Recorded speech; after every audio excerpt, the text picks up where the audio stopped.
প্রিয় দর্শক, আসসালামু আলাইকুম। আপনারা অনেকেই জানেন যে বাংলাদেশ ও তুরস্ক সরকারের মাঝে একটি সমঝোতা স্মারক স্বাক্ষরিত হয়েছে। এই সমঝোতার অধীনে বাংলাদেশ আর্ম ফোর্সেস তুরস্কের রকেটসান কোম্পানি থেকে বিভিন্ন ধরনের সমরাস্ত্র আমদানি করবে। চুক্তির ডিটেলস প্রকাশিত না হলেও এক্সপার্টদের ব্যাখ্যা থেকে বেশ কিছু চমকপ্রদ তথ্য জানা যায়। ডিফেন্স ইন্ডাস্ট্রি অ্যানালিস্টদের মতে বাংলাদেশ এখন তুর্কি সমরাস্ত্রের গুরুত্বপূর্ণ কিছু প্রযুক্তির অংশীদার হতে যাচ্ছে। কি সেই প্রযুক্তি তাই দেখাবো আপনাদের। So watch this video in full and give us your support by subscribing our channel.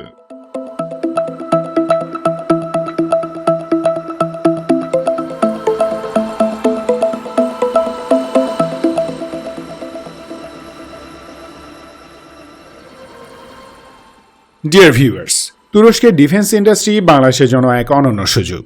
এটি আগে এক ভিডিও সিরিজে বলেছিলাম।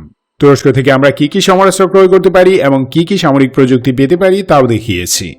মাত্র কয়েক মাস আগেই সেই সিরিজটি আপলোড করা হয়েছে এবং অল্প সময়ের মাঝেই সুসংবাদটি এলো। রকেটসানের সাথে একটি এগ্রিমেন্ট সাইন করল বাংলাদেশ। এটি মূলত গভর্নমেন্ট টু গভর্নমেন্ট বা G2G সিস্টেমে দুই দেশের মাঝে একটি মেমোরেন্ডাম অব আন্ডারস্ট্যান্ডিং চুক্তি। এই সমঝোতা চুক্তির অধীনে রকেটসান থেকে বাংলাদেশ আর্ম ফোর্সেস যথেষ্ট পরিমাণ সমরাস্ত্র কিনবে। তো এটি কিভাবে বাংলাদেশের জন্য একটি লাকি এগ্রিমেন্ট এবং এর মাধ্যমে কোন কোন সামরিক প্রযুক্তি পেতে পারি যা আমাদের ডিফেন্স পাওয়ার বাড়িয়ে দিবে তাই দেখাচ্ছি। 1988 সালে প্রতিষ্ঠিত রকেটসান তুরস্কের অন্যতম বড় একটি সামরিক শিল্প প্রতিষ্ঠান। একাধিক ফ্যাক্টরি সমন্বয়ে গড়ে ওঠা রকেটসানের প্রধান মিশন টার্কিশ ল্যান্ড ফোর্সেসের জন্য বিভিন্ন ধরনের রকেট, মিসাইল, অ্যামিউনিশন সহ মিসাইল সিস্টেমের জন্য ক্রিটিক্যাল কম্পোনেন্ট তৈরি করা। কোম্পানিটি ইতিমধ্যে বিশ্বের অন্যতম সেরা একটি মিসাইল ম্যানুফ্যাকচারারে উন্নীত হয়েছে। এর উৎপাদিত সমরাস্ত্রের মাঝে রয়েছে বিভিন্ন রকমের গাইডেড ও unguided rocket, surface to air missile, surface to surface missile, guided ammunition, cruise missile, ballistic missile, satellite ও space launching system, multiple launch rocket system সহ বহু সমরাস্ত্র, যেমন Cirit rocket, UMTAS anti tank guided missile, artillery rocket, T-122 Sakarya, TRZ-300 Tiger MLRS, SOM cruise missile series, Hisar air defence missile family, Khan ballistic missile, Atmaca antiship missile, torpedo, aerial বোমা, precision guided মিউনিশনস ইত্যাদি। এসব অস্ত্র যেমন তুর্কি arm forces use করে তেমনি বিদেশেও export করা হয়। জানলে হয়তো অবাক হবেন যে রকেটসানের এক্সপোর্ট কাস্টমার লিস্টে যুক্তরাষ্ট্র এবং ইউরোপও আছে। একটি জিনিস খেয়াল করুন, রকেটসান যা তৈরি করে তা একটি অস্ত্র ব্যবস্থা বা ওয়েপন সিস্টেমের গুরুত্বপূর্ণ অংশ, যেমন মিসাইল, রকেট, গোলা বারুদ এবং এগুলোর লঞ্চার সিস্টেম।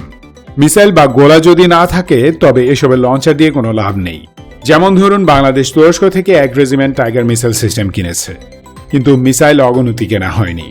এখন যদি যুদ্ধ লাগে আর আমরা সবগুলো মিসাইল ফায়ার করে শেষ করে ফেলি, বাড়তি সাপ্লাই না পাই তবে তো বিপদ। তাই এসব মিসাইল যা প্রজেক্টাইল নামে পরিচিত তার কন্টিনিউয়াস সাপ্লাই একটি মহা গুরুত্বপূর্ণ ইস্যু।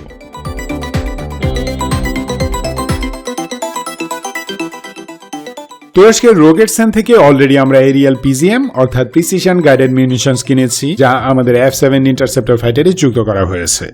সেনাবাহিনীর জন্য কেনা হয়েছে 18টি অর্থাৎ এক রেজিমেন্ট TRZ-300 টাইগার MLRS। আসবে Hisar medium range air defence system. চুক্তি অনুযায়ী বাংলাদেশ আর্ম ফোর্সেস রকেটসান থেকে আরও মিলিটারি ওয়েপন্স ক্রয় করবে। এর মানে হচ্ছে রকেটসানের তৈরি বিভিন্ন রকমের মিসাইল, PGM ও রকেট কেনা হবে। কিছু এক্সপার্ট বলছেন চীনের WS-22A GMLRS এর মতো TRZ-300 টাইগারের প্রজেক্টাইলগুলো দেশীয় উৎপাদনের পদক্ষেপ নেওয়া হচ্ছে। আমাদের 72টি WS-22A GMLRS আছে এবং এতে ব্যবহৃত গাইডেড রকেটগুলো দেশীয় উৎপাদন করা হচ্ছে। TRZ-300 এর মিসাইলগুলো যদি বাংলাদেশে ম্যানুফ্যাকচার করার ব্যবস্থা করা হয় তবে ধরে নিচ্ছি আরও লঞ্চার কেনা হবে। রকেটসানের তৈরি করা এরিয়াল স্মার্ট বোমাগুলো বিশ্বের যে কোনো শ্রেষ্ঠ PGM এর সাথে সমানতালে পাল্লা দেয়। ল্যান্ড বেস টার্গেটে নিখুঁত আঘাত হানতে সক্ষম এসব PGM যে কোনো এয়ারফোর্সের জন্য অতীব জরুরি অস্ত্র। সাধারণ সফট টার্গেট PGM থেকে শুরু করে বাংকার বাস্টার বোমা পর্যন্ত প্রায় সব PGM তৈরি করে রকেটসান। এসব প্রযুক্তি তুরস্কের একান্ত নিজস্ব, সো বাংলাদেশে টেকনোলজি ট্রান্সফারে কোনো বিধিনিষেধ নেই।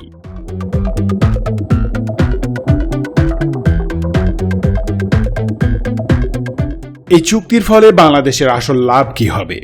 প্রিয় দর্শক, আমার আগের অনেক ভিডিওতে বলেছি যে বাংলাদেশের সমরাস্ত্রের প্রয়োজন মেটাতে তুরস্ক অন্যতম গুরুত্বপূর্ণ এক পার্টনার হতে পারে। ভালো লাগছে যে বাংলাদেশের সামরিক নীতি নির্ধারকগণ ব্যাপারটি উপলব্ধি করতে পেরেছেন। চাহিদা অনুযায়ী গোলাবারুদ ও মিসাইল সাপ্লাই এবং উৎপাদনের সক্ষমতা একটি জাতির নিরাপত্তার পূর্বশর্ত। এতে করে যুদ্ধকালীন সময়ে এনিমি টার্গেটে কন্টিনিউয়াস ফায়ারিংয়ে কোনো টেনশন থাকে না। রকেটসান যেহেতু ল্যান্ড, এয়ার এবং নেভাল ওয়েপন সিস্টেমের জন্য রকেট ও মিসাইল থেকে শুরু করে টর্পেডো পর্যন্ত সমস্ত কিছু তৈরি করে, সুতরাং এটি বাংলাদেশের জন্য সৌভাগ্যের বিষয়। আমরা একটি নির্ভরযোগ্য সোর্স থেকে প্রায় সব ধরনের আর্মামেন্টস পাব। এটি আসলেই একটি লাকি শট। রকেটসান থেকে আমাদের এয়ারফোর্সের জন্য Teber, HGK, KGK, LGK aerial smart bombs, MAM C, MAM L, MAM T PGM, air launch SOM cruise missile, guided ও আনগাইডেড রকেট যেমন জিরিট ও কয়েক ভেরিয়েন্টের air launch anti tank guided missile কিনতে পারি। হেভি ওয়েপন সিস্টেম হিসেবে আছে পাওয়ারফুল এনইবি বাংকার বাস্টার বোমা, যা আমাদের জন্য অতি প্রয়োজনীয় একটি অস্ত্র। ল্যান্ড ফোর্স অর্থাৎ আর্মির জন্য কেনা যায় Khan ballistic missile, small calibre T-122 Sakarya ও T-107 multipurpose rocket launcher, Karaok man portable anti tank missile, miniature laser guided missile, বিভিন্ন রকম আর্টিলারি শেল সহ আরও অনেক অস্ত্র। আকাশ প্রতিরক্ষার জন্য আছে অলকা ডিরেক্টেড এনার্জি ওয়েপন এবং Hisar air defence system. Bangladesh navy Roketsan থেকে খুব সহজেই আদমাজে অ্যান্টিশিপ ক্রুইজ মিসাইল ক্রয় করতে পারে। শত্রু নেভির জন্য সারপ্রাইজ হতে পারে আকিয়া হেভি টর্পেডো এবং অ্যান্টি সাবমেরিন রকেট সিস্টেম। প্রতিপক্ষের টর্পেডো ঘায়াল করার জন্য রকেটসান তৈরি করে হিজি, টর্ক ও Zoka torpedo counter measure system, যা বাংলাদেশ নেভির জন্য খুবই দরকারি একটি সেলফ ডিফেন্স সিস্টেম।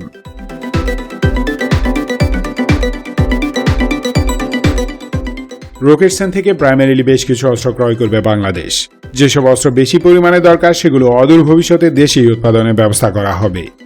প্রয়োজন বুঝে অন্যান্য সামরিক সরঞ্জামও যৌথভাবে উৎপাদন করা হতে পারে। তবে একটি জিনিস নিশ্চিত যে আমরা বেশ কিছু গুরুত্বপূর্ণ সামরিক প্রযুক্তি পেতে যাচ্ছি। তুরস্কের সাথে ক্লোজ ডিফেন্স রিলেশনের ক্যারিশমা এখানেই। এভাবেই আমাদের দেশীয় সামরিক শিল্প একদিন বিশ্বমানের হবে।